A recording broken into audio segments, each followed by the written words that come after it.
people in their 40s, 50s, and 60s who are gay now have been out a while. They've been open about their gay lives. They've got partners and jobs they're successful in. They go to the gym. They're in good shape. They like themselves. And that's an attractive beacon for young 24, 28-year-old gay men who are in a tough world in terms of jobs. And dating isn't happening as much as it used to. Sex, by all appearances, isn't happening as much as it used to. And so the appeal of the stability of a gay daddy and how he might offer help in terms of job searches or networking or financial support is pretty tremendous.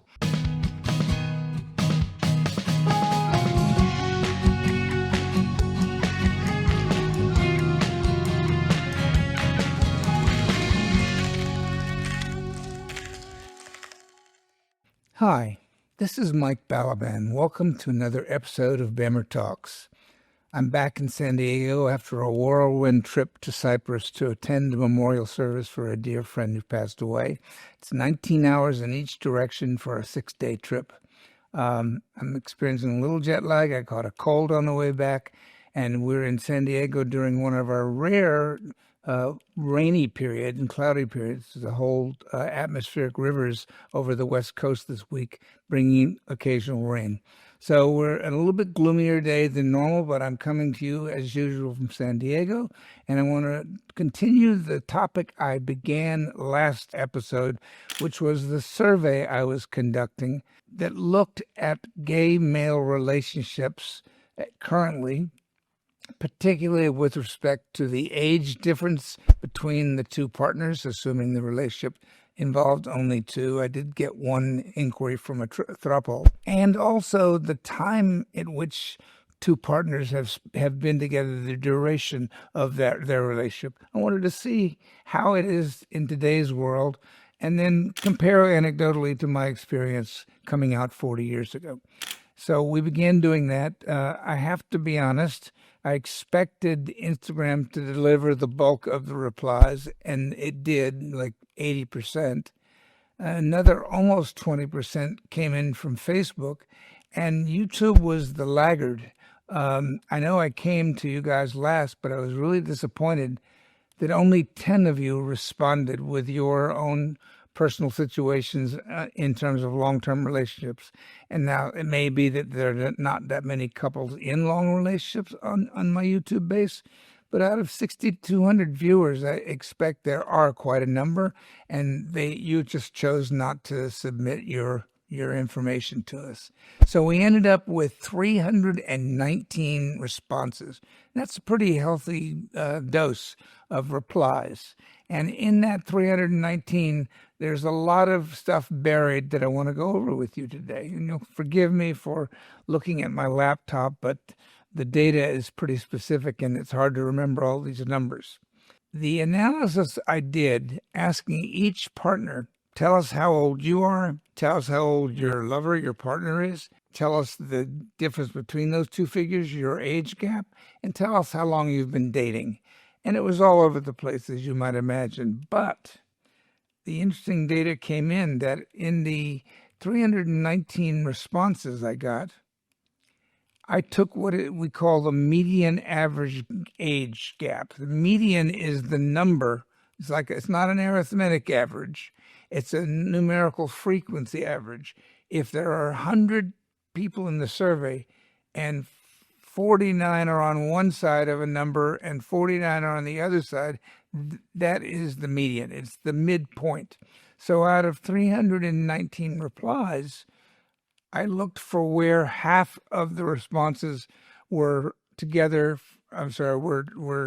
separated by age differences of less than X, and the other half was separated by an age difference of more than X. And that number, interestingly enough, is on the cusp of 9.5 to 10 years. Let's call it 10 years. Now, what that means is that out of 319 responses, half of the couples have been together for 10 or more years. Think about that. That's pretty astounding. When I came out, there weren't that many gay male relationships because it was the time we were all heady with the opportunity to have sex for the first time and not get arrested and sent away to jail. So it was all about as many partners as you could find in as short a period as you could find. There were, however, a few people who got together in couples, and not surprisingly, there were no societal or community reinforcement for them staying together. Most of their friends weren't in couples. They were denying that they were couples to their parents and families and job colleagues and the world of non-gay friends because it was too costly to be openly gay. And the result of that was it put pressure on the few relationships that happened, and many of them broke up after a year or two or three. So we don't have any numbers from that era, but I would venture to say that if we did find 100 or 200 or 300 couples who were together back in the 70s and 80s, you'd see the average age gap between the partners was probably very small, like 1, 2, maybe 3 years. Now jump ahead to today, and as I've described in my last episode, it's an entirely different world where across the board, straight and gay daddies or zaddies, as some people call them, are really popular. And why? Because people in their 40s, 50s, and 60s who are gay now have been out a while. They've been open about their gay lives. They've got partners and jobs they're successful in. They go to the gym. They're in good shape. They like themselves. And that's an attractive beacon for young 24, 28-year-old gay men who are in a tough world in terms of jobs. Dating isn't happening as much as it used to. Sex, by all appearances, isn't happening as much as it used to. And so the appeal of the stability of a gay daddy and how he might offer help in terms of job searches or networking or financial support is pretty tremendous. So out of 319 responses, 159 of them have been together 10 or more years. That's incredible. A sign of stability that I never would have predicted. Now, I did this 3 years ago, and the earlier version of the survey at that time had about an 8 to 8.5 year gap. So, of course, I probably had 200 responses then. I have 320 now. Who knows differences, from survey to survey, but I think a year and a half or two difference in age gap duration is meaningful. So it seems to me as if it continues to be a world where younger men are drawn to older men and vice versa. Then I looked at the maximum age gap between two partners in that survey, and there were two couples who were 45 years apart in age when they got involved and now. One of the couples was 59, 54, the younger couple, and 99, the older couple. And I say was because the older couple died a month ago. I'm still including it in my survey, and that's sad, but he had a long, long life. And they are one of the two longest age differences. The other one is a couple that is now 73 and 28, also 45 years apart. And the variety of ages in this survey is immense. It's hard to categorize it. Interestingly enough, in the relationship where the 99-year-old partner just died, his surviving partner, who is, as I said, 54, has made clear in the survey response that he's looking for another partner now, and he wants that person to be 73 or older, so at least 19 years older than him.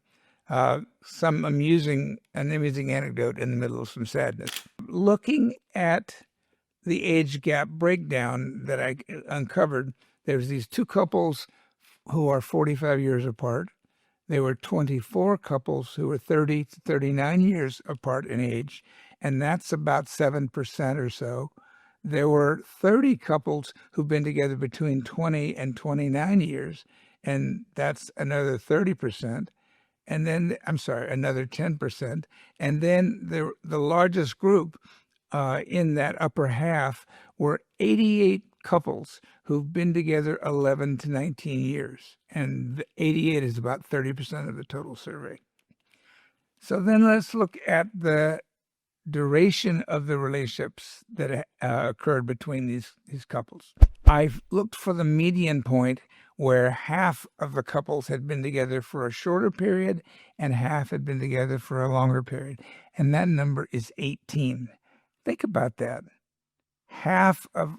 If this were representative of the world, half of the gay couples who are together have been together for 18 years or longer. Talk about signs of stability where people used to think that gay men couldn't maintain long-term relationships. That's clearly not the case. The comparable information from my survey 3 years ago, unfortunately, isn't available. We can only say that back in the 70s and 80s when I was coming out, there were not many couples that were together for very long at all, certainly not in the 18 to 45-year range as they are here.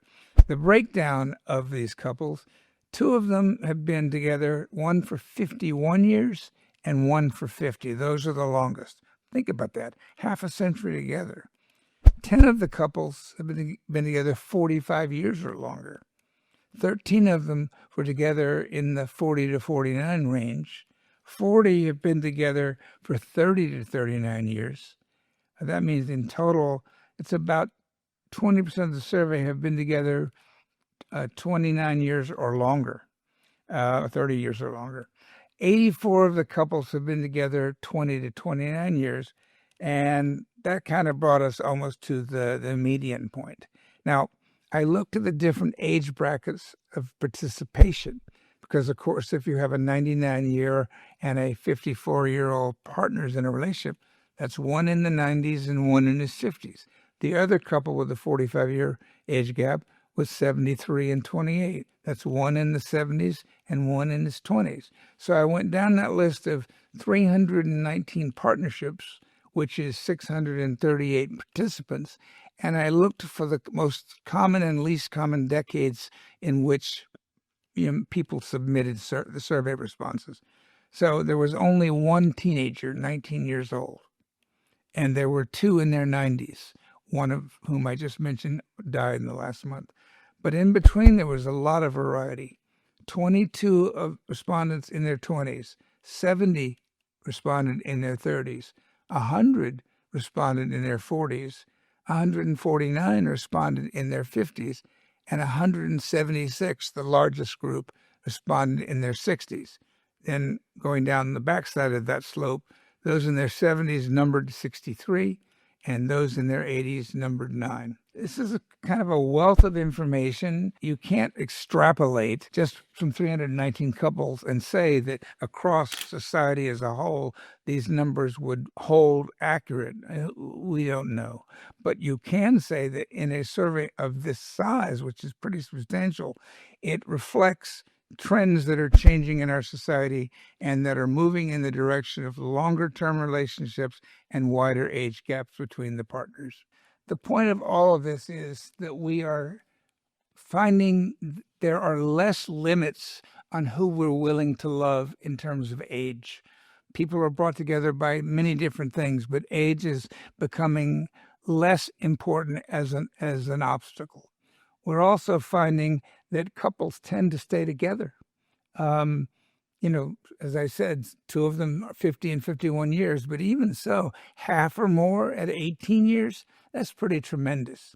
So I'd like to continue conducting surveys of this type and getting information from my audience to help us understand the current status of gay relationships. If you can think of other information that is worth probing, please let me know.